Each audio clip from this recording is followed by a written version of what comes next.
Hello, Bobby Torres of Frightbox recording here to talk about the age-old debate.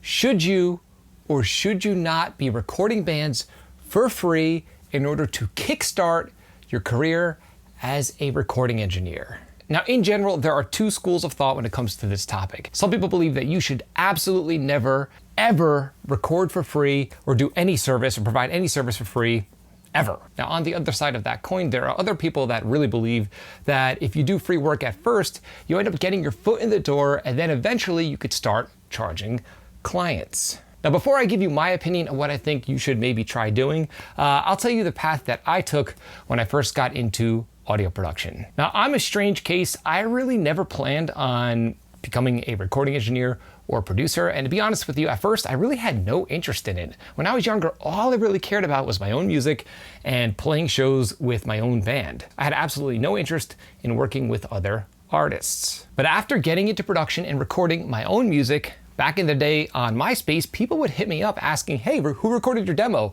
And I would tell them, well, I did. And they would ask me, well, will you record our demo or EP or album? So of course I would answer saying, yeah. Now at the time I had no experience running my own business. I definitely had no experience producing bands. All I had produced was my own band. So what I ended up doing, in my opinion, was a massive, massive mistake at the time.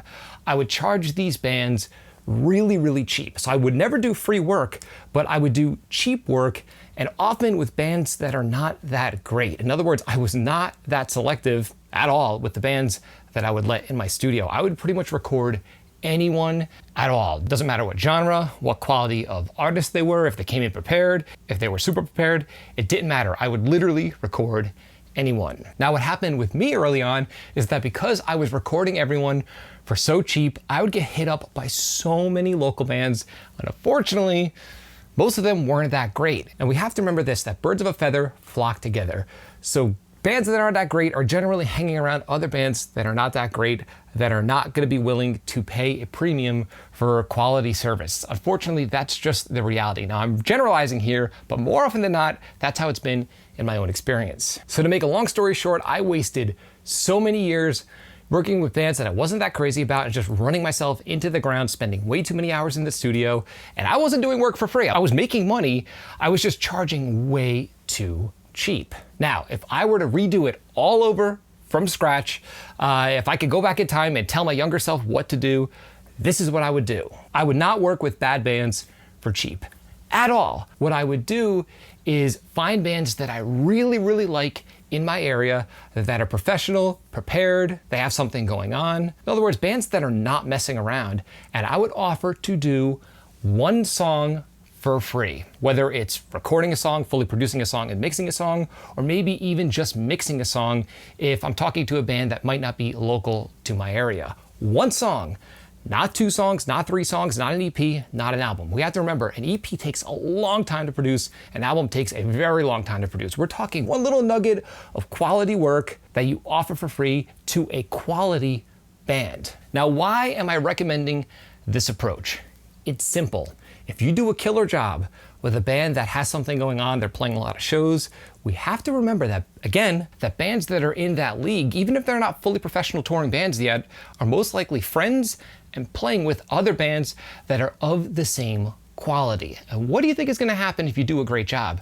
All of a sudden they'll say, hey, this guy's really good. We want more of this quality of mix or production, and they will be willing to pay you for your time and for your expertise. And because you've offered only one song and you didn't let anyone take advantage of you, they will respect you. And to echo back to my previous point, people within their social circle, in other words, other bands that they're friends with, will hear this production and ask them, who did this track? Who produced your music?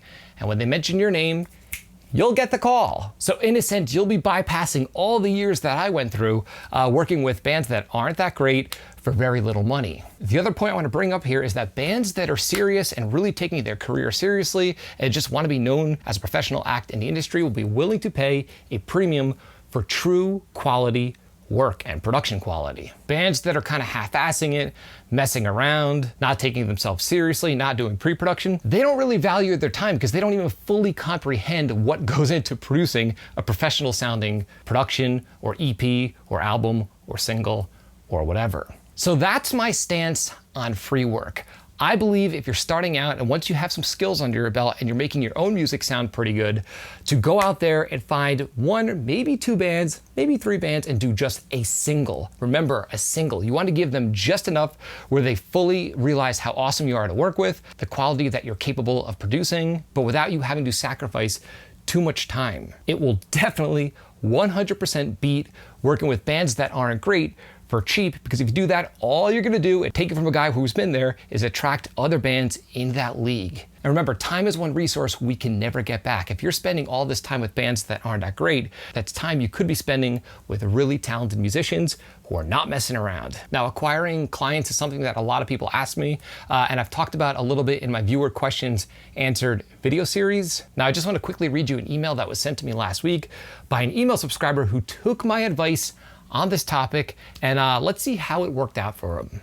And this email came from Mr. Henning. Hi, Bobby. I've had a breakthrough moment. A few months ago, I offered to mix and master a song for a band for free, so they sent me some of their multi-tracks and I did my thing. I have not heard back from them until 2 days ago when they released their EP. They included the song that I mixed and thanked me personally for my hard work. They love the end result and want to work with me on future releases. So I thank you for playing a massive part in this also. Without your videos, I wouldn't have gotten here in this short amount of time. I know I still have a lot to learn, and in the near future, I will look at joining the Frightbox mix crib to really hone in on the bits I struggle with and become the producer I want to be.